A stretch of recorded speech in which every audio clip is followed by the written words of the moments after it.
አይ በቃ ጥሩ። ዲያቆን ጎዶልያስ ነው የሚለው። ታድሶ ነው እያሉኝ ነበር ከታች። ኦኬ ዲያቆን ጎዶልያስ ሰላም ብያለሁ። ሰላም ብያለሁ። መዝሙር ሰላም ላንተ ይሁን። እግዚአብሔር ይመስገን። ዲያቆን ኖት? አዎ። የት ደብር? የት ቤተክርስቲያን? ትግራይ። ኧረ እኔ ቤተክርስቲያን ስም ነው ያልኩት፣ እኔ ሀገሩን አይደለም። አይ ትግራይ ነው። አሁን እዛ ቤተክርስቲያን እንዳላገለግል እኮ። የት ደብር ነበር የሚያገለግሉት? የምታገለግለው? ይቅርታ ቅዱስ ሚካኤል የሚባል ቤተክርስቲያን አለ በአጽቢያ አካባቢ የሚባል ቦታ። ሙሉ ስሙ ምንድን ነው? ይቅርታ መምህር አወራራቸው ነው እንደዚህ ወይስ? ችግር የለውም። ቆይ ችግር የለውም። ሙሉ የደብሩን ስም ንገረኝ። ገጠር ነው ደብሩ። ስም የለውም። የቅዱስ ሚካኤል ቤተክርስቲያን ነው የሚባለው የነበረው ነው አለው። ችግር የለውም። እኔ ስለማቅ ነው አለ። ያ ደብራት ዝም ብሎ ቅዱስ ሚካኤል ብቻ ተብሎ አይጠሩም። ምን ሙሉን ንገረኝ። አይ አጽቢ የሚባለው አጽቢ አካባቢ ገጠር ነው። ቅዱስ ሚካኤል ነው የሚባለው። እንትን አልወጣለት። እሺ ጥሩ። በምንድን ነበር ስታገለግል የነበረው? በድቁና? ድቁና ስንት አገልግሎት አይነቶች አሉት? ማለት ነው። ምንም ቃላቱን ነው ራሱን ነው ደግሜ የምጠይቀህ። ዲያቆን ከሆንክ ዲቁና ስንት አይነት አገልግሎቶች አሉት? ዲቁና አይነት አለው እንዴ? ዲቁና ስንት አይነት አገግሎቶች አሉት? ያል ጥያቄ በደንብ አሳኒ አወራሩ አልተመቸኝ። ቆይ አንዴ ችግር የለውም። ቆይ አታውሩ ዶክተር ይስ ለምንድን ነው መሰለህ መታም ይኸውልህ፣ እንደዚህ አይነት ሰዎች እንዲያውቋቸው ያስፈልጋል። ዲያቆንን እያሉ ያስተውቃል እኮ ንግግሩ ገባኝ። ግን አሁን አንተ ነው የገባክ፣ ብዙዎች ደግሞ የማያውቁ የማይረዱ አሉ። ስለዚህ በደንብ መስማት ነበረባቸው፣ ማስወጣት አልነበረብህ። እንደዚህ አይነት ሰዎችን ተንጠራርቶ እያወራ ታዲያ እንዴት ነው ቁጭ ብዬ? ችግር የለውም። ቆይ አንዴ ይግባ። እሺ አንዴ ቆይ፣ አንተ ከፈለክ ጆሮ እንድፈን። እሺ ጎዶልያስ ስንት አይነት የዲቁና አገልግሎት ክፍሎች አሉ? ያው የንፍቀ ዲያቆን የሚባል አለ። ኖርማል ዲያቆንም አለ። ኖርማል የሚባል ግዕዝ የለም መቼም። ኖርማል የሚባል አገልግሎትም የለም። ምንድነው የሚባሉት? ንገረኝ፣ ስማቸውን ንገረኝ።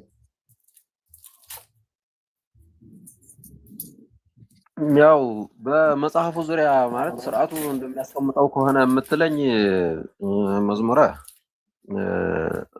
ንፍቀ ዲያቆን የሚባል አለ። ሰራይ ወይም ዲያቆን የሚባልም አለ። ሌላስ?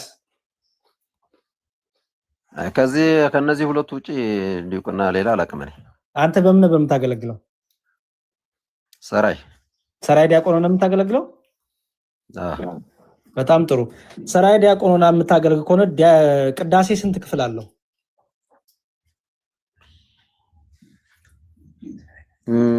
ሁለት።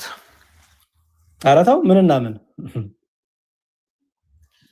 ቅድመ ወንጌል እና ድህረ ወንጌል ያለውን። ቅዳሴ ሁለት ክፍሉ እንደሱ ነው? እሺ እስቲ አንድ ከቅዳሴ ትምህርት ክፍል የሚባለው የትኛው ክፍል ነው? ከቅዳሴ ትምህርት ክፍል የሚባለው የትኛው ክፍል ነው?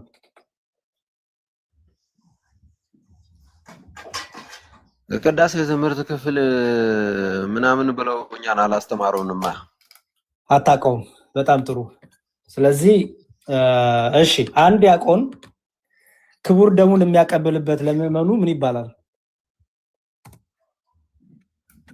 እርፈ መስቀሉን ነው ወይስ ጽዋውን? እኔ እንጃ። ክቡር ደሙን የሚያቀበልበት ነው ያልኩህ እኮ። እርፈ መስቀልና ጽዋ ነው። ክቡር ደሙን የሚያቀበልበት ምን ይባላል ነው ያልኩህ?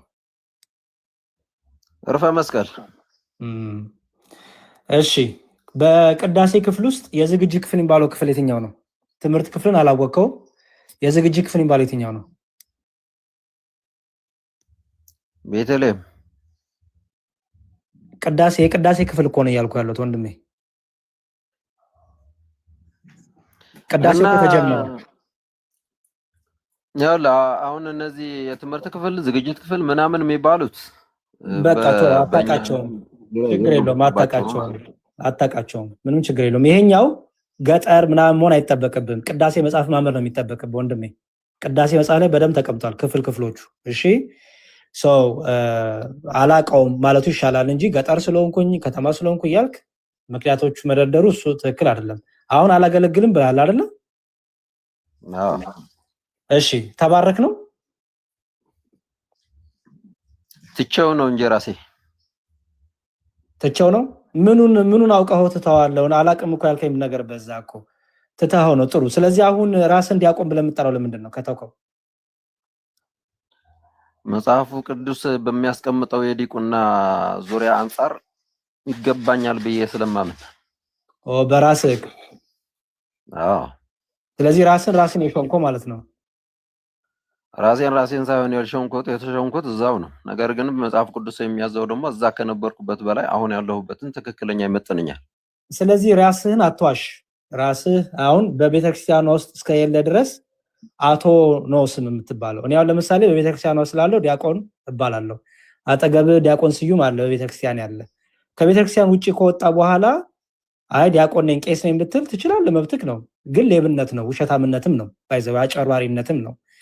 ይሄኛው ደግሞ ትክክለኛ አካሄድም አይደለም። ህሊናህም እንዴት እንደሚፈቅድላችሁ አላውቅም። በጣም ተሐድሶች በዚህ የታወቃችሁ ናቸው። ኤኒዌይስ ስለዚህ ተሐድሶ ነው ማለት ነው አይደል? አንተ ቆይ አንድ ልጠይቅህ ያሬዶ።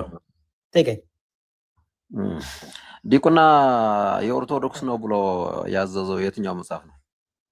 ዲቁና ምንድን ነው? አይ ዲቁና የኦርቶዶክስ ብቻ ነው ብሎ ያስቀመጠው መጽሐፍ የትኛው መጽሐፍ ነው? የክርስቲያኖች ነው፣ ግን ለአንተ የተሰጠ አይደለም። አንተ ኦልሬዲ ከቤተክርስቲያን ወጥተሃል። አንድ ሰው ዲቁናውን ከተቀበለበት አገልግሎት ሲወጣ ሲለይ ዲያቆን የሚለው ማዕረግ አይኖረውም። ጥሩ።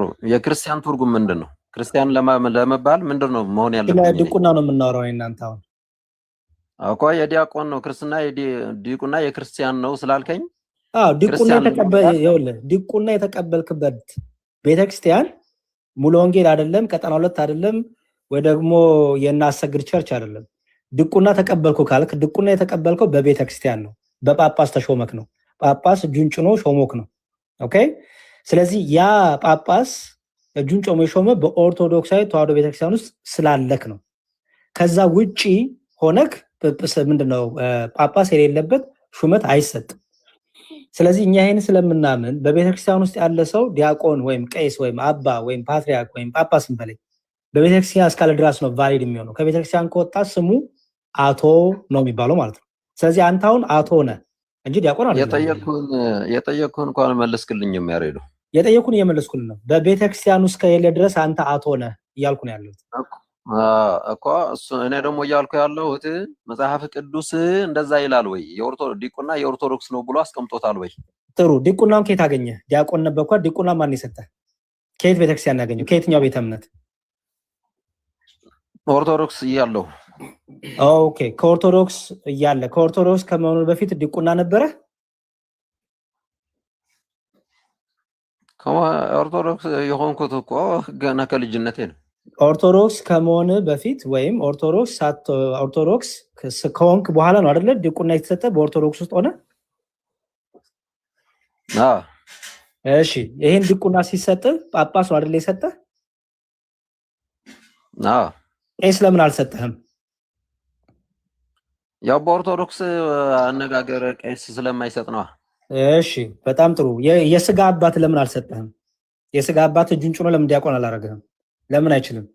መብቱ ነው አይደል? የኦርቶዶክስ ስርዓት አይፈቅድም። ኖ እያልኩኝ ያለሁት አባት የስጋ አባትን ያልኩት ያለሁት የስጋ አባት ይሄን ለምን አያረግልህም? እኮ የኦርቶዶክስ ስርዓት ስለማይፈቅድ ነው። በጣም ጥሩ። አሁን አንተ ከኦርቶዶክስ ወጣል። አንተ ዲያቆን ማድረግ ትችላለህ? ሰዎችን እጅህን ጭነህ? አዎ ትችላለህ። ኧረ እባክህ ስንት ሰው ዲያቆን አደረክ በእጅህን ጭነህ? አንተ ጎበዝ ነህ በጣም። አንተ ደግሞ አዲሱ ተሐድሶ ነህ ማለት ነው። ሌላ ገና አዲስ ሪፎርምድ የሆነ ታድሶ ማለት ነው ድጋሚ አንተ። ምክንያቱም እናሰግድ እንኳን ወይ እንደ ልቡ ተሐድሶ።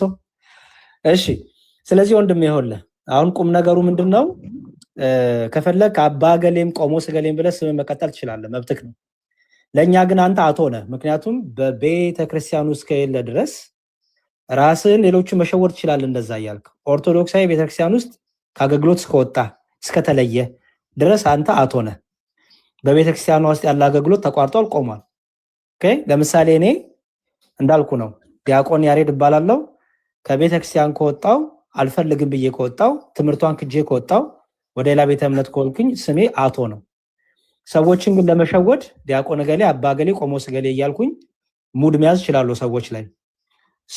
በዛ እኛ የአሁኑ ትውልድ አይሸወድም። ትምህርት ላይ እናውራ ነው እናንተው። እሺ ትምህርት ላይ ካወራን ዘንዳ ጥምቀት ያድናል? ተመለስ ወንድሜ። ቅድም የጠየቅኩ እኮ ጥያቄ ያሬደው የዲቁና ስርዓት ለኦርቶዶክሳውያን ብቻ ለይቶ የሰጠው የትኛው የመጽሐፍ ቅዱስ ክፍል ነው? ኦኬ ስለሱ አይደለም እኔ እናንተ የምናወራው። ዲያቆን ቤተክርስቲያን ውስጥ አይደለሁም ስላልክ አንተ ዲያቆን አይደለህም አትዋሽ ነው ያልኩት። ይሄንን ነው የምናወራው። አንዴ ስማኝ ወንድሜ፣ አንዴ ስማኝ። ኧረ አንዴ ስማኝ አንተ። ሲጀመር እኔ ዲቁና ሳደምጥህ ነበረ። አንዴ ስማኝ ነገር ዲቁና በእጅ እየጨንኩኝ እሰጣለሁ ያልክ ሰው ስለሆንክ አንተ ሌላ ዓለም ውስጥ ነው ያለው፣ ሌላ ልዩ የሆነ የራስ ቤተ እምነት የፈጠርከው። ስለዚህ አንተ በሱ ቀጥል። በቃ አሁን ትምህርት ላይ ብቻ እናውራ። እሺ ትምህርት ላይ እናውራ ወገኔ። ስለ ጥምቀት ያላችሁን የተሐድሶ ትምህርት ንገረኝ። ያንተን ቤተ እምነት ትምህርት ጥምቀት ምንድነው? መጀመሪያ የጠየቅኩህን መልስልኛ። ማን ነው ለኦርቶዶክስ ለይቶ ዲቁና የኦርቶዶክስ ነው ያለው? እሺ በቃ ይበቃናል። እኔ እንዲታወቅ ስለፈለኩኝ ነው። እንዲታወቅ ስለፈለኩኝ ነው። ለመሰለኝ እዚህ ቲክቶክ ላይ እንደዚህ ድራማ የሚሰሩ ሰዎች አሉ።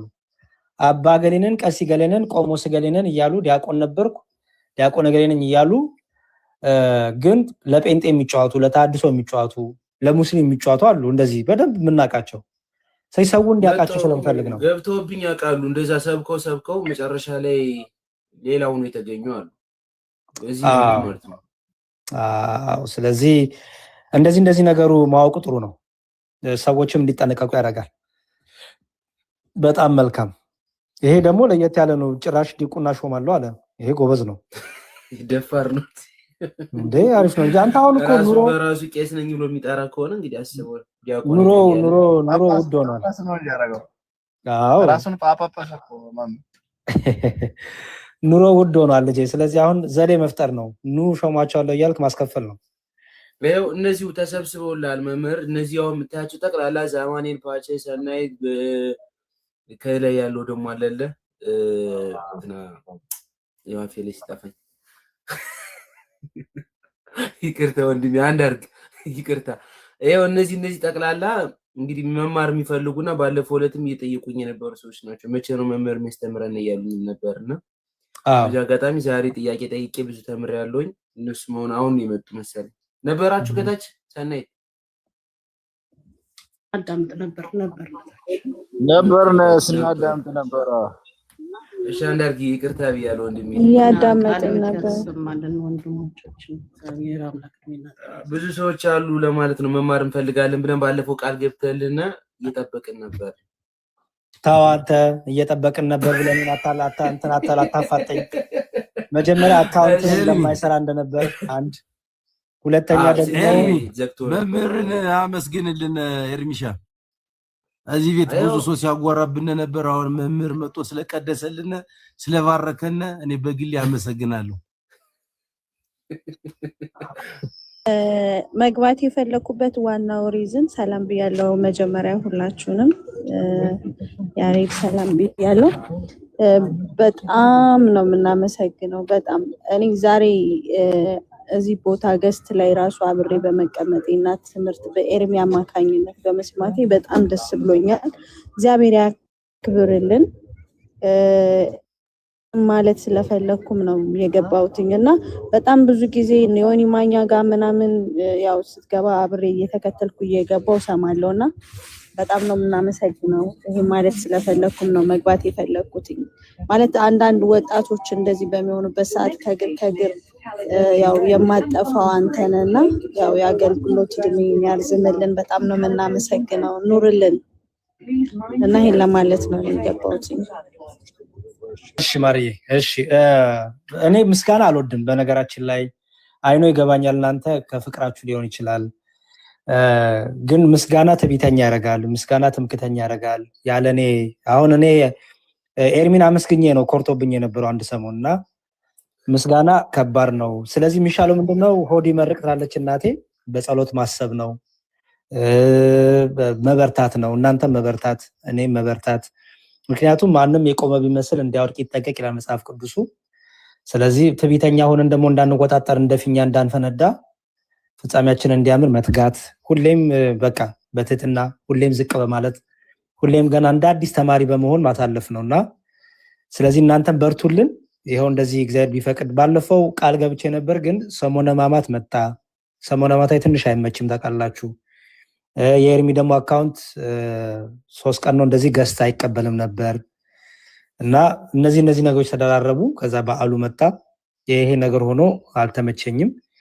አሁን ግን እግዚአብሔር ይፍቀድ እንደዚህ ብቅ እያለን እንማማራለን። ዛሬ እንኳን በጣም ብዙ ነገር ነው የተማማርነው።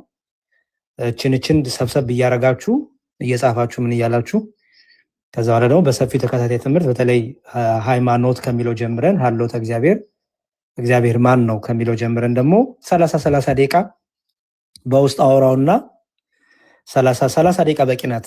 30 ደቂቃ ሃይማኖት ከሚለው ጀምረን ሃይማኖት ምንድነው? አሁን ብዙ ሰዎች ሃይማኖት አያድንም ይላሉ።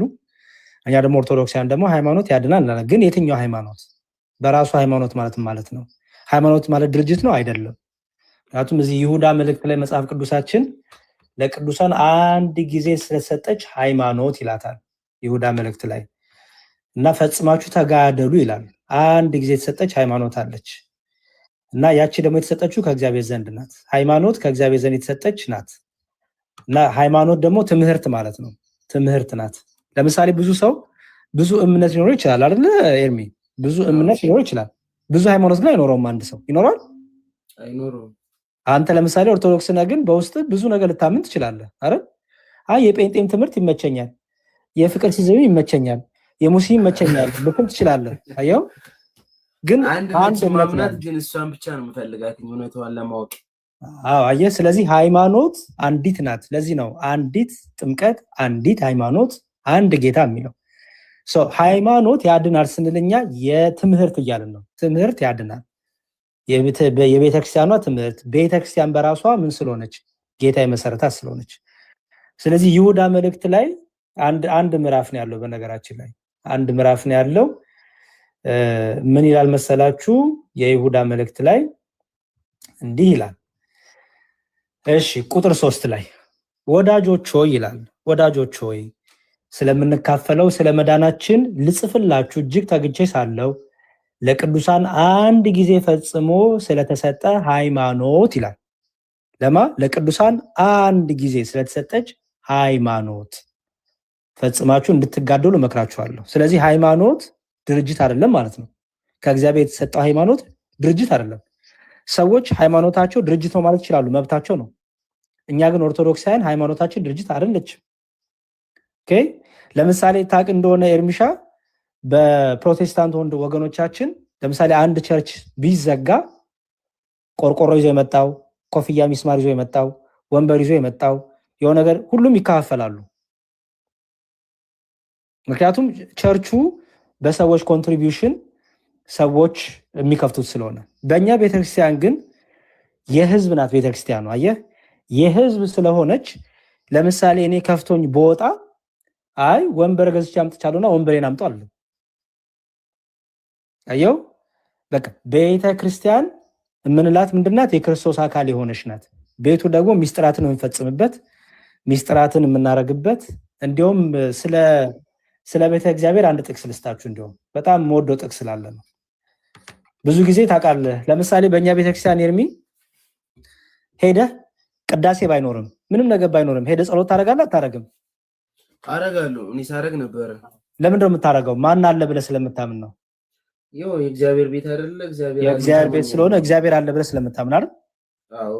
በጣም ጥሩ። ኦኬ። በፕሮቴስታንት ወገኖቻችን ፕሮግራም ከጨረሱ በኋላ ሄደው አዳራሾቻቸው ቆመው ጸሎት ያደርጋሉ ከተቆለፈ በኋላ? ኧረ የለም፣ ፕሮግራም ከሌለም አይከፈትም። ለምን ይመስላል? ከተቆለፈ በኋላ ሄደው አንድ ሰው በሩ ጋር ቆሞ ጸሎት አያደርግም አይደል?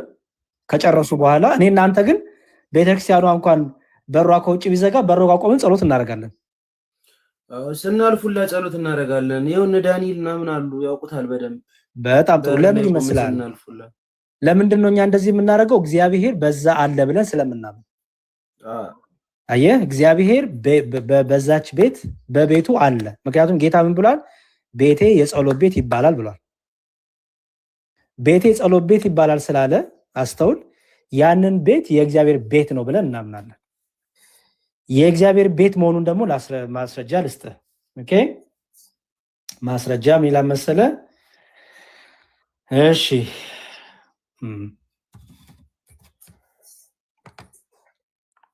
እሺ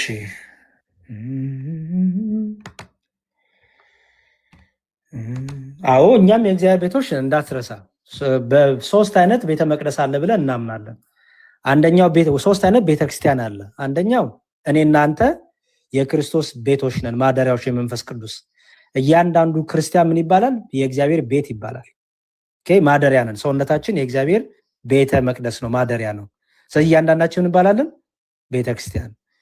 ሁለተኛው ቤተክርስቲያን ደግሞ የኛ ህብረት፣ እንደዚህ ስንሰባሰብ አየው፣ የክርስቲያኖች ህብረቱን ይባላል ቤተ ክርስቲያን ይባላል። አንደኛ የራሳችን አልኩ፣ ሁለተኛ ደግሞ የኛ ህብረት። ጌታ አንድም ሁለትም ሶስትም ብትሆኑ እኔ በመካከላችሁ እገኛለሁ አላለም? ስለዚህ የኛ ስብስብ ራሱን ይባላል ማለት ነው፣ ቤተክርስቲያን ይባላል። ሶስተኛው ደግሞ ህንፃው ጥምቀት የምንፈጽምበት፣ ቅዱስ ቁርባን የምንካፈልበት፣ ጸሎት የምናረግበት፣ አምልኮ የምንፈጽምበት፣ የህብረት ጸሎት የህብረት አምልኮ የምናረግበት። ኦኬ፣ ብንታመም ሄደን የምንጠመቅባት። ምክንያቱም እኔ ቤቴ ነው እንዲህ ቁርባን የምወስደው፣ ስርዓት መፈጸሚያ ማለት ነው ቤተክርስቲያን። ቅዱስ ያን ጸጋውን የምንካፈልባት ደግሞ ምን ትባላለች? ቤተክርስቲያን ትባላለች። ኦኬ፣ ስለ ቅዱስ ጳውሎስ እንዲህ ብሎ ስለ ቤተ እግዚአብሔር እንዲህ ብሎ ተናግሯል። በጣም የምትደንቅ ቃል አለች። እሷ ላንብብና ጨርሳለሁ። ለምንድን ነው እኛ በዛች ቤት ሄደን በህንፃ ቤተክርስቲያን ሄደን ጸሎት የምናረገው? ኦኬ፣ እግዚአብሔር አለ በዛ ቤት የምንለው ለምንድን ነው ከተባለ እንዲህ ይላል። አንደኛ ጢሞቴዎስ ምዕራፍ 3 ቁጥር 15 ያዝ። አንደኛ ጢሞቴዎስ ምዕራፍ 3 ቁጥር 15። ይሄ ቅዱስ ጳውሎስ ለጢሞቴዎስ ልጁ የተናገረው ነው፣ አደራ ነው። አንደኛ ጢሞቴዎስ እንትን ያልከኝ ምዕራፍ 3 ቁጥር 15። እሺ፣ እንዲህ ይላል። ፈጥኜ ወደ አንተ እንድመጣ ተስፋ አድርጌ ይህን እጽፍልሃለሁ አለ። ለማ ለጢሞቴዎስ። ከዛ ምን አለ? ብዘገይ ግን አለ፣ አስተውላውን፣ ብዘገይ ግን በእግዚአብሔር ማደሪያ ቤት ይላል። አየው፣ በእግዚአብሔር ማደሪያ ቤት መኖር እንዴት እንደሚገባ እንዴ! ይሄ ስለ ሰው ነው የሚያወራው? ስለ ሰው ሰውነት ነው የሚያወራው? አይደለም። ምክንያቱም ምንድን ነው የሚለው? አንተ እንዴት መኖር እንደሚገባ በማን? በእግዚአብሔር ማደሪያ ቤት እንዴት መኖር እንደሚገባ ታውቅ ዘንድ እጽፍልሃለሁ አለና ቤቱም አላየኸው? ቤቱም የእውነት አምድና መሰረት የሕያው የእግዚአብሔር ቤተ ክርስቲያን ነው ይላል። አየው፣ ቤቱ ምንድን ነው አለ? ቤቱ የእውነት አምድና መሰረት፣ ከዛ ደግሞ የእግዚአብሔር ደግሞ ቤተክርስቲያን። ስለዚህ እኛ በኦርቶዶክሳዊ ተዋሕዶ ቤተክርስቲያናችን ቅዳሴ ኖረም አልኖረም፣ ኦኬ፣ ከውጪ በሩ ተቆለፈም አልተቆለፈም፣ በሩቅም ሆነን በቅርብም በውስጥም ሆነን በውጪ እግዚአብሔር በዛ አለ፣ በቤቱ አለ። ይቺ የእግዚአብሔር ቤት ናት ብለን ስለምናምን ምን እናደርጋለን? ወደ ቤቱ ዞረን ጸሎታችን እናደርጋለን ማለት ነው። እሱን እኮ ግን አይተነዋል እኮ አይደለ? በፊልሙ ላይ ራሱ እኮ ቤቴ የጸሎት ቤት ይሆናል። አሁን እንግዲህ ቤቴ ብሎ የጠራው ምኑን ነው? መቅደሱን አይደለ?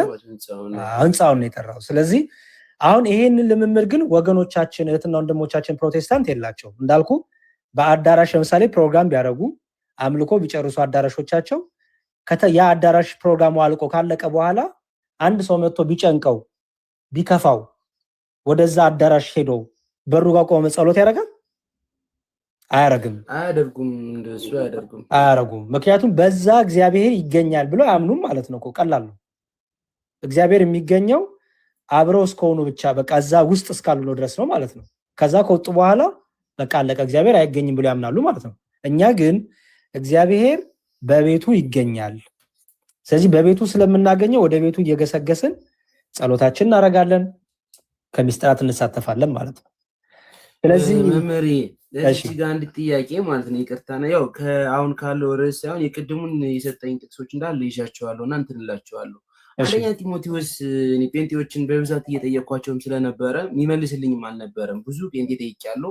ጭራሽ እሱ ከድህነት ጋር ሁሉ አይገናኝም ይላልና በእኛ በቤተ ክርስቲያናችን ደግሞ ምን አይነት መጽሐፍ ቅዱስን ስርዓቱን ጠብቃ እንደምትሄድ እና በቤተ ክርስቲያን ያለውን ነገር በአይናችን የምናየው ነገር ስለሆነ አንደኛ ጢሞቴዎስ ምዕራፍ 2 ከቁጥር 9 እስከ 15 ያለውን ያን ስርዓት ነው ወይስ እንዴት ነው? እስኪ እሷን ነገር ትንሽ አብራራለን በቤተ ክርስቲያን በኦርቶዶክስ። እሺ እንግዲህ ወንዶች በስፍራ ሁሉ አለቁጣና አለክፉ ሐሳብ የተቀደሱትን እጆች እያነሱ እንዲጸልዩ ይፈቅዳሉ ይላል። እዚህ ጋር አስተውል። ወንዶች ሲባል ሁሉ አይደለም። አንደኛ ጢሞቴዎስ ነው፣ ሁለተኛ ጢሞቴዎስ ነው። ተሳስቼ እንዳይሆን እኔ አንደኛ ጢሞቴዎስ ነው የሰጠኝ። እዛው ነው ያለው፣ እዛው ላይ ነው ያለው። ኦኬ እሺ። እታች ስለ ወንዶችም የተናገረውን ጨምሬ ላንብብልህ ብዬ ነው። እሺ እሺ። ስለ ወንዶች ምን አለ? እጅ እየጫኑ መጸለይ ለወንዶች ተፈቅዷል አለ። ግን የተቀደሱ እጆች ነው የሚለው፣ አስተውል። ወንዶች ብሎ ግን ቀጥሎ ግን ምንድነው የተቀደሱ እጆች ነው ያለው። የተቀደሱ እጆች ካለ ለሁሉ የሚደረግ አይደለም። ይሄ ለማን ነው? ለተለዩት፣ ለአገልግሎት ለተለዩት ማለት ነው። ስለዚህ ወንዶች እጅ እየጫኑ እንዲጸልዩ የተፈቀደው ወንዶች ብቻ ናቸው። አለቀ። እጅ እየጫኑ ክህነትን እንዲሰጡ እንዲሾሙ የተፈቀደላቸው ማን ነው? ወንዶች ብቻ ናቸው። በመጽሐፍ ቅዱስ ሴት ልጅ እጇን ጭና ለማንም ክህነት አትሰጥም፣ ለማንም ሹመት አታረግም። ከመጽሐፍ ቅዱስ ውጪ ነው ይሄ የመጀመሪያው። ለሴቶች ደግሞ እዛው ዝቅ ብሎ እንዲሁም ደግሞ ሴቶች በሚገባ ልብስ ከእፍረትና ራሳቸውን ከመግዛት ጋር ሰውነታቸውን ይሸፈኑ ማለት ነው። እግዚአብሔርን እንፈራለን ለሚሉ ሴቶች እንደሚገባ መልካም በማድረግ እንጂ በሹሩባና በወርቅ ወይም በእንቁ ወይም ዋጋው እጅግ በከበረ ልብስ አይሸለሙ ይላል። ስለዚህ ይሄ ደግሞ በአምልኮ ጊዜ፣ በተለይ በአምልኳቸው ጊዜ ሴቶች ራሳቸውን እንዲሸፍኑ፣ ራሳቸውን በትህትና ዝቅ እንዲያደርጉ፣ እግዚአብሔርን እንፈራለን የሚሉ ሴቶች በዚህ ህይወት እንዲመላለሱ መጽሐፍ ቅዱስ ያዛል። ይሄ ባይዘወይ ሁሉም ሰው ነው ፌል ያደረገው በዚህ። ምክንያቱም አንዳንዴ ልብስ መልበስ በራሱ ክርስቲያን ብቻ አያሰኝህም። ምክንያቱም እግዚአብሔር ልብን ስለሚያይ። ደግሞ ጥሩ ልብስ ለብሰህ ጥሩ ህይወት ካለህ በውስጥ ያለው ህይወት በውጭ የሚታያል ማለት ነው። አየው። ምክንያቱም ክርስቲያን ለምሳሌ አንድ ክርስቲያን እኔ ከጌታ ጋር ነኝ የምኖረው፣ እኔ የእግዚአብሔር ነኝ፣ ይህ መቅደስ ሰውነቴ የጌታ ስጋና ደም የበላ የጠጣ ነው ያለች ሴት ወይም ያለ ወንድ በውጭ ህይወቱን ታያዋለ አይደለ? በትህትናው፣ በአለባበሳቸው፣ በአነጋገራቸው፣ በንግግራቸው፣ በፍሬዎቻቸው ሁሉ ታውቃቸዋለህ የክርስቶስ እንደሆኑ። አየህ። ስለዚህ ይሄኛው በተለይ ኦርቶዶክስ ያልሆኑ ይሄ የታዘዝነው ነው፣ መጽሐፍ ቅዱሳዊም ነው፣ ስርዓተ ቤተክርስቲያንም ነው። ክርስቲያን ሴቶች ይሄ የተወጣጠረ የተገላለጠ ወንዶችን ወደ ዝሙት የሚወስድ ለዝሙት ለአመንዝራነት የሚቀሰቅስ በአምልኮ ጊዜ ሐሳብ የሚሰርቅ። ምክንያቱም እዛ የምንሄደው ፋሽን ሾው ለማሳየት አይደለም፣ የሰውነታችንን ከርቭ ለማሳየት አይደለም። የምንሄደው ለአምልኮ ብቻ ነው። አለቀ። ሐሳባችን ዓላማችን ክርስቶስ ኢየሱስ ነው። አለቀ። ስለዚህ ይሄ ለሁላችንም በተለይ ክርስቲያንን ለምንል የታዘዘ ነው። እንዳልኩ ግን ይሄንን ደግሞ በፕሮቴስታንቱ ስትመጣው ግን የየራሳቸው ነገር አላቸው፣ የየራሳቸው አመላከት አላቸው በአለባበስና በሴት ልጅ ጉዳይ ላይ። ምክንያቱም የሴት ነብይም የሴት ፓስተርም ያላቸው ስለሆኑ የራሳቸውን ነገር በዚህ ላይ የራሳቸውን ነገር ያስቀምጣሉ። እኔ ግን ትክክለኛው ነገር ምንድነው ካልከኝ በኢትዮጵያ ኦርቶዶክስ ተዋሕዶ ቤተክርስቲያን እጅ መጫን፣ ኦኬ፣ እጅ ጭኖ ክህነት መስጠት፣ ጵጵስና መስጠት፣ ዲቁና መስጠት፣ ቅስና መስጠት ሴት ልጅ አትችልም። በቤተክርስቲያናችን የክርስቶስን ስጋና ደም ፈትታ ማቁረብ ማጥመቅ አትችልም ሴት ልጅ። ይሄ ግን ማለት ተበደለች ማለት ነው አይደለም። ይልቁንም ሴት ልጅ ደግሞ የአምላክ እናት ተብላ ደግሞ ከፍ ብላለች እኮ አይደል? አየህ፣ ሴት ልጅ ደግሞ የአምላክ እናት ተብላ ከፍ ብላለች። 120 ቤተሰቦች ትዝ ይለዋል። 36ቱ ቅዱሳት አንስት እኮ አሉ እዛ 72ቱ አርዳት አሉ 36ቱ ቅዱሳት አንስት አሉ። 36ቱ ቅዱሳት አንስት እኮ አገልጋዮች ናቸው፣ ግን ነብይ አልነበሩ። 36ቱ ቅዱሳት አንስት እኮ አገልጋዮች ናቸው፣ ግን የሚያጠምቁ አልነበረም፣ ቁርባን የሚሰጡም አልነበረም። ሐዋርያቱን ግን በአገልግሎታቸው ሁሉ ያገለግሏቸው አግዟቸው ነበር። አየ አልከፋቸውም። ተገፋን የሴት ልጅ እኩልነት አላሉም፣ የገባቸው ናቸው። አየ አሁን ብዙ ጊዜ ሴቶች ለምንድን ነው ካህን የማይሆኑት ብለው የሚናደዱ ሴቶች እንዴ ወንዶችም ሁሉ እኮ ካህን አይሆኑም ይሆናሉ እንዴ? አሁን እዚህ ጋር ዲያቆናት እኔና ስዩም ነን። ወንዶች ዲያቆናት ወንዶች አሉ እዚህ ጋር እኮ ለጾታ ከሆነ አንተ ወንድ እኮ ነህ ዲያቆን ነህ አይደለም። ስለዚህ ዲቁና ራሱ እኮ ለሁሉ ወንድ አይሰጥም። ወንድ ብቻ ስለሆንክ ዲቁና አይሰጥህም ማለት ነው። አየ ስለዚህ ይሄ የክህነት ጉዳይ የመንፈስ ቅዱስ ምርጫ ነው። መንፈስ ቅዱስ ለአገልግሎት ልዩ ልዩ ጸጋ ስለሚሰጥ በዛ በልዩ ልዩ ጸጋ ሁሉም ያገለግላል። በተረፈ ሴት ልጅ መዘመር፣ ማስተማር፣ በሰንበት ትምህርት ቤት በቤቷ ልጆቿን ማስተማር፣ ኦኬ በሰንበት ትምህርት ቤት ማስተማር፣ በቴዎሎጂ ትምህርት ቤቶች ራሱ ታስተምራለች እኮ ሴቶች። በእኛ ቤተክርስቲያን አሉ እኮ ባይዘው ዲያቆናዊት የሚባሉ እኮ ሴቶች አሉ። ዲያቆናዊት የሚባሉ ሴቶች ማዕረግ አለ። እነዚህ ሴቶች ማዕረጋቸው እኮ መሰለ ዲያቆን አይደሉም። ዲያቆናዊት የተባሉበት ለምንድን ነው? ለምሳሌ ትልቅ የሆነች ሴት ከእስልምና ሊሆን ይችላል ወደ ቤተክርስቲያን ስትመጣ ትጠመቃለች አይደለ? ስትጠመቅ እና ቅባ አሜሮን ሲፈጸምላት ካህኑ ሰውነቷን መንካት አይችልም። አየ ምክንያቱም ትልቅ ናታ፣ ህፃን አይደለችም፣ ትልቅ ናት። ስለዚህ ካህኑ ሰውነቷን መንካት አይችልም። ስለዚህ ምን ያደርጋል? የዚች ዲያቆና የተባለችውን እድሜዋ ከ60 በላይ ወይ ከ50 በላይ የሆነች ሴት ነው መሆን ያለባት። በቤተክርስቲያን የታወቀች አገልጋይ መሆን አለባት። ስለዚህ የእሷን እጅ ይዞ ያቺ ሴት ናት ያን ነገር የእሷን እጅ ይዛል ካህኑ። ምክንያቱም ሰውነቷን የሴቷን ሰውነት መንካት ክልክል ስለሆነ ማለት ነው። አየው። ስለዚህ ይሄን ያህል እንኳን ሴቶችም በቤተክርስቲያናችን ይሄን ያህል ድርሻም አላቸው። በቤተክርስቲያናችን ሴት ልጅ በአምልኮ ጊዜ ራሷን ትሸፍናለች፣ ትከናነባለች። መጽሐፍ ቅዱስ እንደሚናገረው ነው። ይሄንን በደንብ አድርገን በቤተክርስቲያን ለዚህ ነው ስትመጣ በቤተክርስቲያን እህቶቻችን ጻዳ ለብሰው ነጭ ለብሰው አንድ አይነት ወጥ ሆነው ሴት በሴት ቦታ ሆና ወንድ በወንድ ቦታ ሆኖ አገልግሎታቸውን አምልኳቸውን ይፈጽማሉ ማለት ነው። ቅዱስ ጳውሎስ እንዳዘዘው መጽሐፍ ቅዱሳዊ ነው ማለት ነው። መጽሐፍ ቅዱሳዊ ነው። ይሄ ህይወት ራሱ ቢቀጥል መልካም ነው። ግን አሁን ምንድነው ችግሩ? ከቤተክርስቲያን ስንወጣ ደግሞ የምናብዳለን። ስለዚህ እሱ እብደት መስተካከል አለበት። በቃ ማለት የግድ ትሻፈንም በየመንገዱም እያልኩ አይደለም። የምትወድና የምትፈቅድ ከሆነ ምክንያቱም ለክርስቶስ ፍቅር አንገትም እኮ ይሰጣል አይደል እንዴ? አንገት እኮ ራሱ ይሰጣል። ትታረዳለህ እኮ ወደ እሳት ትጎረጎራለህ።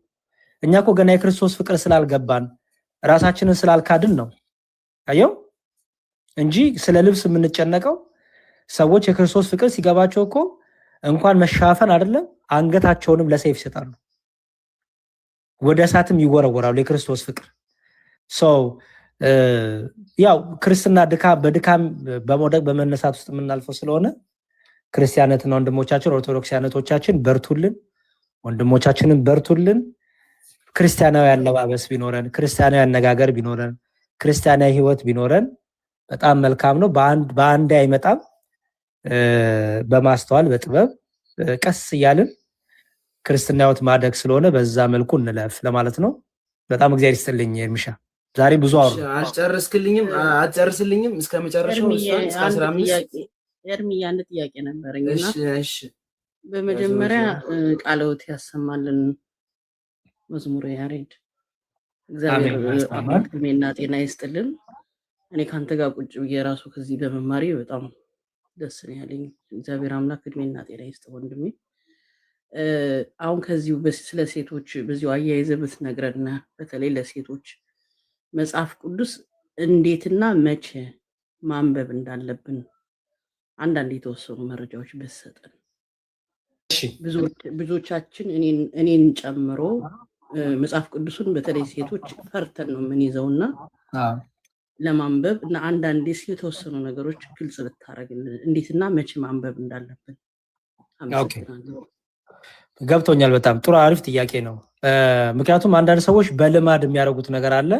ያለ እውቀት የሚያደርጉት ነገር ስላለ ማለት ነው። እሱም አንደኛው ምንድነው ለምሳሌ ሴቶች በወራይ ልማዳችሁ ላይ ያላችሁ ወይም ፔሪድ ላይ ያላችሁ መጽሐፍ ቅዱስ አናነብም አናካም ትላላችሁ። ይሄ ትክክል አይደለም። ባይዘው ምንም ነገር የምትከለከሉት ነገር የለም ከምን በስተቀር ከቁርባን በስተቀር።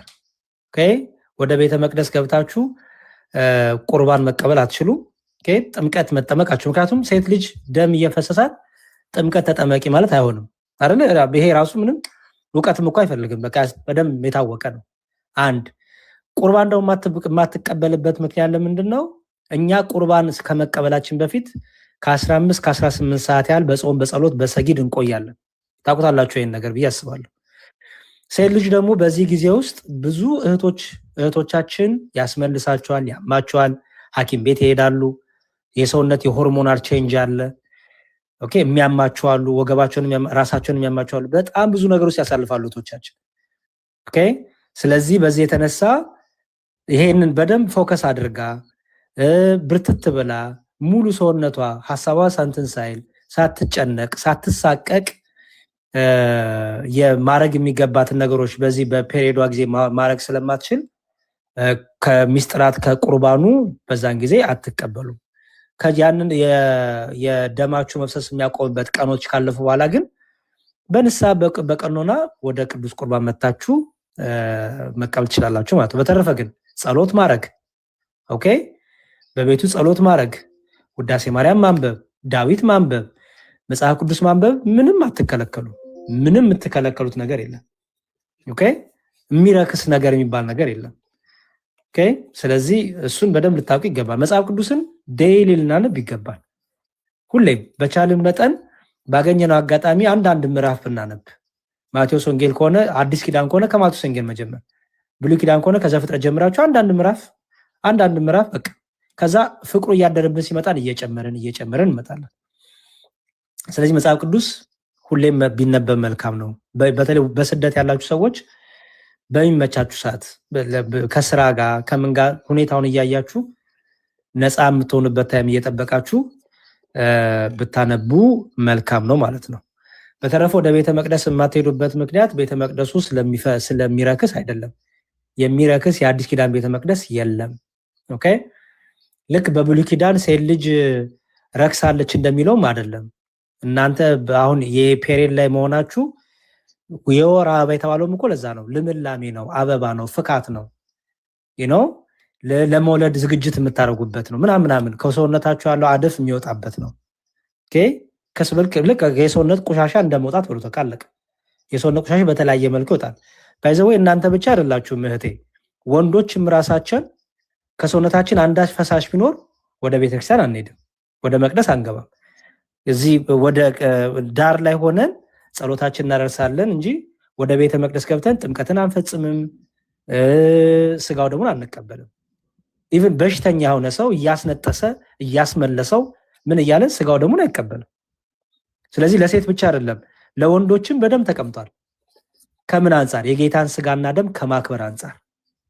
ኦኬ በዛ ቀን የክርስቶስ ደም ብቻ ነው የሚፈሰው። ስለዚህ የፍጡር ደም ፈሱ መጥቶ የሚደረግ ነገር ስለሌለ ማለት ነው። ስለዚህ ለሴት ብቻ አይደለም ለወንዶችም የተከለከሉ ብዙ ነገሮች አሉ። ለምሳሌ ህልመ ሌሊት፣ ወንዶች ታውቃላችሁ ህልመ ሌሊት ምን እንደሆነ።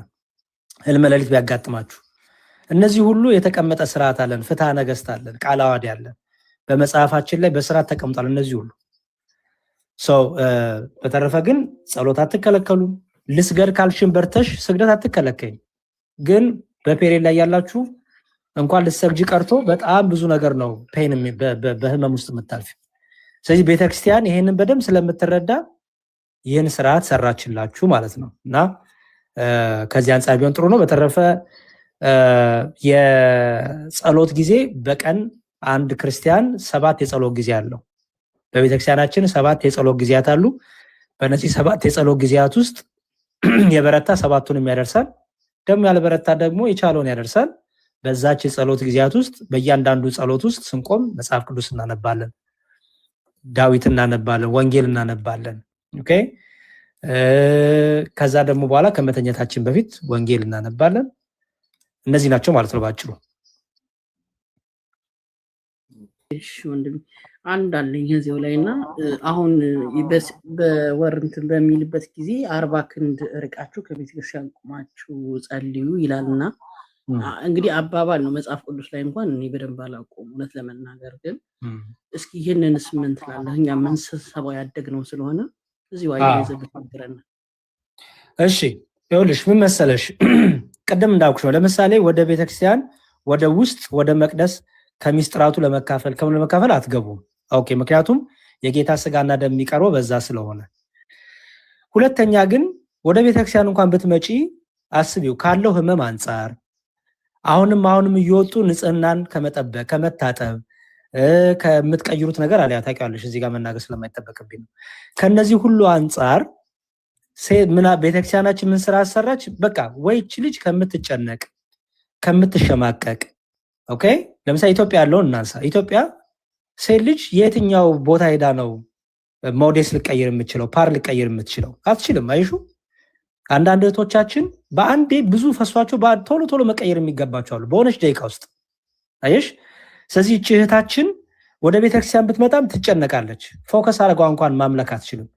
ፎከስ አድርጋ እንኳን ጸሎታ ገረገራ ውስጥ እነዚህ ጥግ ላይ ዛፎቹ ጋር ሄዳ እንኳን ቆማ እንትማት አትችልም። አይሹ በጣም ከባድ ነው። ስለዚህ ቤተክርስቲያናችን እቺ ልጅ በዛ ገረገራው ዛፎቹ ጋር ርቃ ቆማ ጸሎታ ማድረግ አትከለክላትም። ግን ሪሊ ጸሎት ማድረግ ትችላለሽ ወይ ነው ፎከስ አድርገሽ ሪሊ እንደዛ ቆመሽ ችለሽ ካሁን በቃ የት ሄደሽ ነው ፓድስ የምትቀይር የሆነ ደምሽ ድጋሚ ይመጣ።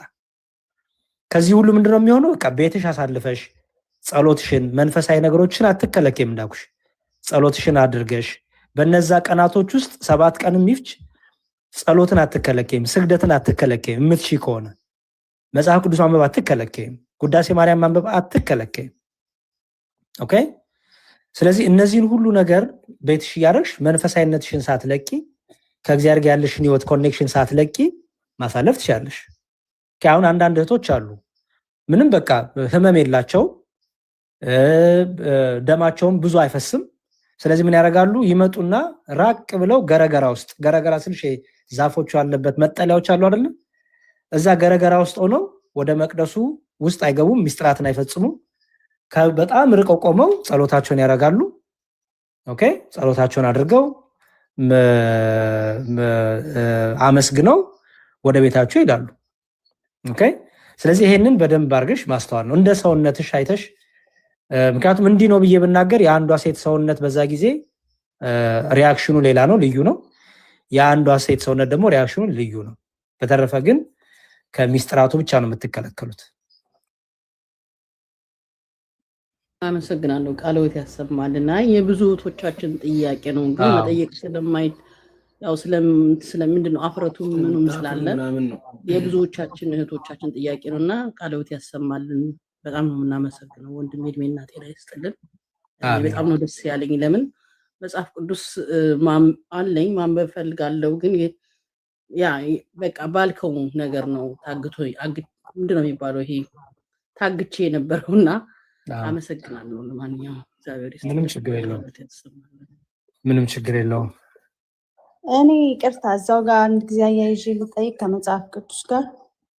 እሺ፣ መዝሙረ ዳዊት አሁን በቅርቡ ነው ማንበብ የጀመርኩትና ማለት ያው አንዳንድ ስራ በመውጣበት ሰዓት ስለማይመቸኝ ሞርኒንግ ስለምነሳ አንዳንድ ሰዎች ምግብ ከበላሽ በኋላም ስትመለሽ ማንበብ ትችያለሽ የዕለቱን። አንዳንድ ሰዎች ደግሞ በጭራሽ አይነበብም በቃ በምችይበት ነው አሉ። እንደገና ደግሞ ተጀምሮ አይቋረጥም፣ ስለዚህ ያው ከቻልሽ ብቻ ነው ምናምን አሉኝና በዚህ ትንሽ ኮንፊውዝድ ስለሆንኩ ነው። እሺ፣ ለምሳሌ አሁን ይሄው የተለያየ ሰዓት ላይ ያለ ነው መጽሐፍ ቅዱስ እያነበብን ነው። ምግብ የበላችሁ አላችሁ፣ ያልበላችሁ አላችሁ፣ ግን መጽሐፍ ቅዱስ እያነበብን ነው። ኦኬ። እንግዲህ የሰባት የጸሎት ጊዜያት አሉን ያለው ለዛ ነው። 7 የጸሎት ጊዜያት ላይ ለምሳሌ ሌሊቱ ጸሎት ምግብ ሳንበላ ምናምን፣ ምክንያቱም በሌሊት መቼም እኛ እንስሳ አይደለም። ኦኬ። 7 የጸሎት ጊዜያት አሉን። በተለይ ሌሊቶቹ ጸሎት ምግብ ሳንበላ የምንጸልያቸው ጸሎቶች ናቸው። ከዛ በኋላ ግን ያሉት የከሰዓቱ ጸሎት ብትይኝ፣ የሰርኩ ጸሎት ብትይኝ ምግብ ከበላን በኋላ የምንጸልያቸው ጸሎቶች ናቸው። ስለዚህ ይሄ ምንም የሚያገናኘው የለም። ጸሎቱን የምታደርጊበት ሰዓት ምግብ ከመብላት በፊት የምታደርጊው ጸሎት አለ የሌሊቱ በተለይ ከዛ ደግሞ ምግብ ከበላሽ በኋላ ደግሞ ለምሳሌ የኖአም ጸሎት አለ ከመተኛታችን በፊት የምንጸልየው ጸሎት አለ ራት ከበላን በኋላ እኮ ነው የምንጸልየው እሱ አይሹ ራት ከበላን በኋላ እኮ ነው ስለዚህ የሌሊቱም ጸሎት ሌሊት ተነስተሽ የምታደርጊው ጸሎት ኦሬዲ ራት በልተሽ ከተኛሽ በኋላ የምታደርጊው ጸሎት ነው ስለዚህ ይሄንን በደንብ በእውቀት መያዝ ነው 7 የጸሎት ጊዜያት አሉ በሰባቱ የጸሎት ጊዜያት ውስጥ የትኛው ነው ሰዓት ከምግብ በፊት ሆነ የትኛው ነው ከምግብ በኋላ ሆነ የሚለውን እሱን መለየት አንድ ሁለተኛ ደግሞ የምትቀበይ ከሆነ እና ደግሞ የምታስቀድሽ ከሆነ እንበል ለምሳሌ ቅዳሜ ለእሑድ የምትቀበይ ከሆነ ዝግጅቱ የሚጀምረው ዓርብ ነው ዓርብ ዕለት ዝግጅት ጀምሪያለሽ ቅዳሜ ለእሑድ እሑድ ዕለት ቅዳሴ ሄደሽ የምትቀበይ ከሆነ ከ15 እስከ 18 ሰዓት ያህል መጾም አለብሽ ስለዚህ መብላት የምታቆሚበት ሰዓት አለ ማለት ነው ኦኬ እማትቀበይም እንኳን ቢሆን ቅዳሴ ለማስቀደስ ካሰብሽ አስቀድመሽ አትሊስት ቅዳሜ አስቀድመሽ በጊዜ በልተሽ ማቆም አለብሽ ምክንያቱም በራሱ ምግብ ከበላሽ በኋላ ሰውነትሽ ለዛ ነገር ሪስፖንድ የሚያደርግበት ኢቭን ለጸሎት እንኳን ለመቆም አንዳንዴ ያቅተናል አይደል ከበላም በኋላ አይሹ ስለዚህ እነዚህ ነገሮች ስላሉ ከቅዳሴው ጋር የተገናኘው ጊዜ በጾም በጸሎት ተወስነን ተገድበን በሰጊድ ተገድበን እንጠብቃለን ከዛ በተረፈ ግን ያሉት ቀናቶች ግን ከዛ ውጭ ያሉት ከሰኞ እስከ ዓርብ ያሉበት ቀናቶች ላይ ደግሞ ከስራ ጋር ያለን ሰዎች ከምግብ በፊት የምንጸልየው ጸሎት አለ ምክንያቱም ሰዓቱ ራሱ ከምግብ በፊት ስለሆነ ከምግብ በኋላ ደግሞ የምንጸልየው ጸሎት አለ ምክንያቱም ሰዓቱ ራሱ ከምግብ በኋላ የሚጸልይ ስለሆነ ማለት ነው ስለዚህ ይሄ በደንብ እያንዳንዱ ባዛው የጸሎት ጊዜያት ከነገረ ክርስቶስ ጋር የተገናኙ ናቸው ከነገረ ክርስቶስ ጋር የተገናኙ ናቸው ለምሳሌ እነሱን ቶሎ ልንገርሽና ልጨርስ መሰለኝ ምክንያቱም እኔም ስራ አለኝ መመለስ አለብኝ አንተ ታዛጋለህ እዚህ ቁጭ ብለህ ጠዋት እንደተነሳው ከፈትኩ በቃ መጣ ደስ ብሎኛል በጣም ብዙ ነገር ተማማርን ዋው በጣም ብዙ ነገር ነው እንጂ ሌላ ጊዜ ስለምንቀጥለው ችግር የለም ብዙ ነገር ተማማርን አሪፍ ነገር ነው አረ እንኳን ምክንያት ሆንከን ትልቅ ነገር ነው እግዚአብሔር ይስጥል አንተም እሺ የጸሎት ጊዜያቶቹን ቶሎ እንናገር የጸሎት ጊዜያቶቹን ቶሎ እንናገር የመጀመሪያው የጸሎት የምናረጋው ለምሳሌ ቅዱስ ዳዊት በመዝሙረ ዳዊት መዝሙር 118 ላይ በመዝሙረ ዳዊት መዝሙር 118 ላይ 7 ጊዜ በቀን አመሰግናለሁ ይላል በመዝሙረ ዳዊት መዝሙር 118 ላይ 7 ጊዜ በቀን አመሰግናለሁ ይላል እነዚህ 7 ጊዜ በቀን አመሰግናለሁ ሲነዚህ 7 ጊዜዎች ምንድናቸው ብላ ቤተክርስቲያናችን ትፈታዋለች ምክንያቱም በቀን 7 ጊዜ አመሰግናለሁ ይላል ዳዊት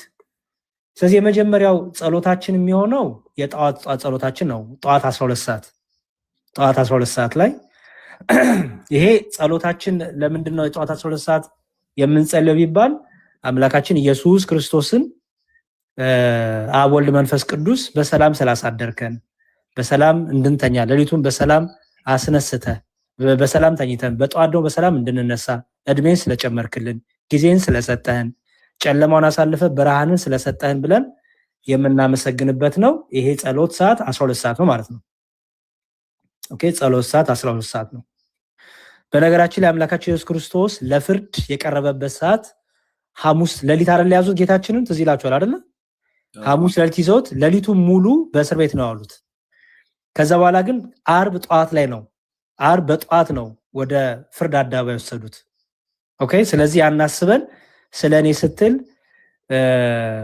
ፍርድ አደባባይ ላይ ስለኔ ስትል ቆምክ ኦኬ በምድሪያን ነገስታት ፊት ቆምክ ስንል ይሄንንም ደግሞ አስበን ልክ ዓርብ 12 ሰዓት ከጧት ጀምሮ ነው ጌታን ከመከራ ማድረስ ጀመሩት ከሐና ወደ ቀያፋ እያዟዟሩ ከአንዱ ንጉስ ወደ ሌላ ንጉስ እያዟዟሩ ይሄን ሁሉ ያደረሱበት ማለት ነው ኦኬ ስለዚህ አንደኛው የጧት 12 ሰዓት ነው በጣም ጥሩ ሌላው ደግሞ ረፋር 3 ሰዓት ነው 3 ሰዓት ነው ይሄ ደግሞ አምላካችን ኢየሱስ ክርስቶስን መስቀል አሸክሞ ወደ ቀራንዮ ተራራ ለመውሰድ ጉዞ የጀመረበት ሰዓት ነው ጌታችን ኢየሱስ ክርስቶስ ኦኬ ጠዋት 12 ሰዓት ላይ በነገስታቱ ፊት ለፍርድ የቆመበት ነው 3 ሰዓት ደግሞ የመስቀሉን ጉዞ መስቀል አሸክሞ ጉዞ የጀመረበት ነው ኦኬ መስቀል አሸክሞ ጉዞ የጀመረበት ስለዚህ ይሄን አስበን ምናመሰግንበት ጌታችንን ህማሙን ግርፋቱን እያሰብን ስለኔ መስቀል ተሸከምክ ብለን የምናስብበት ነው ማለት ነው። ኦኬ እሺ ደግሞ ትዝ ይላችሁ እንደሆነ መንፈስ ቅዱስ የተቀበሉበት ደግሞ ሰዓት ነው። መንፈስ ቅዱስ የወረደበት ሰዓት ነው።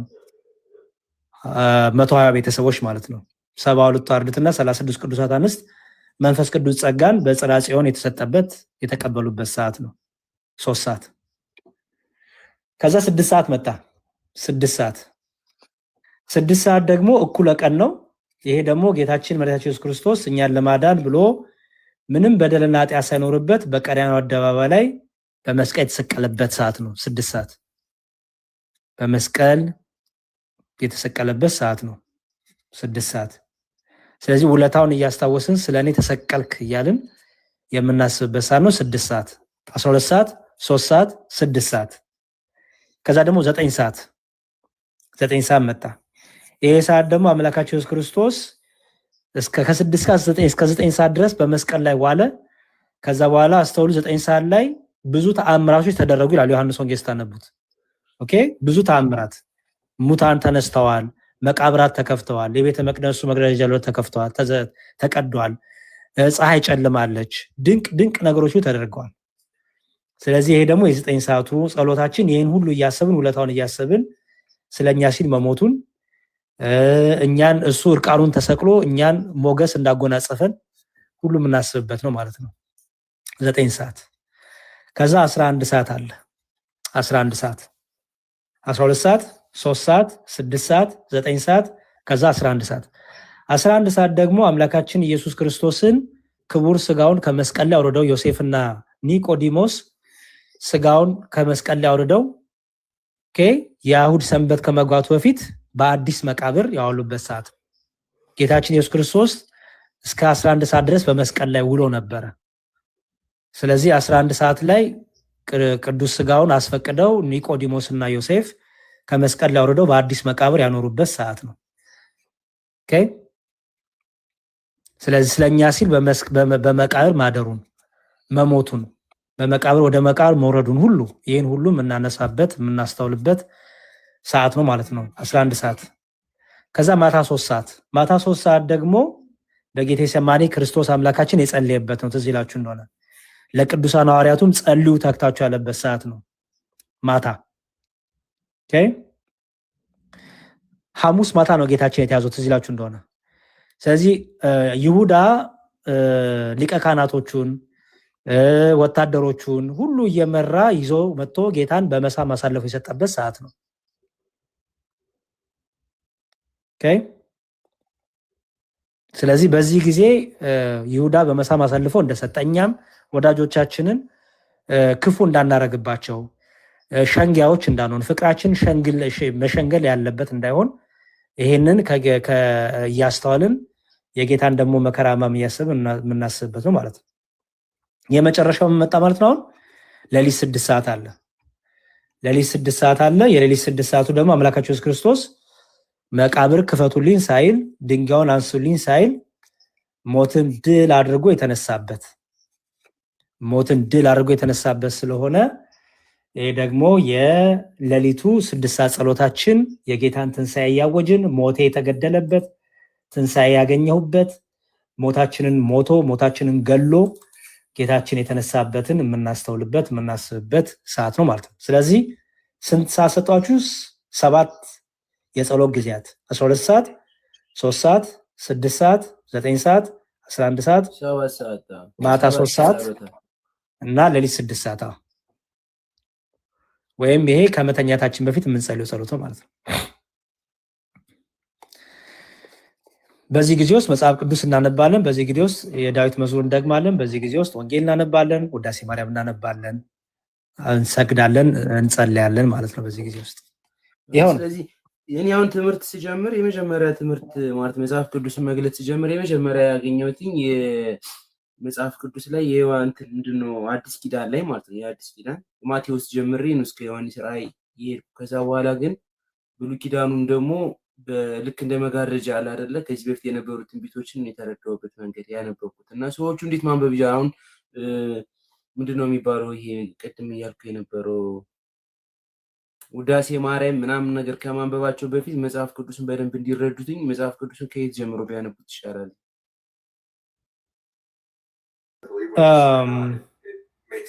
ኦኬ ቆይ አንዴ አሁን ስራ መጣብኝ። ይቅርታ አያበዛንበት ዛሬ።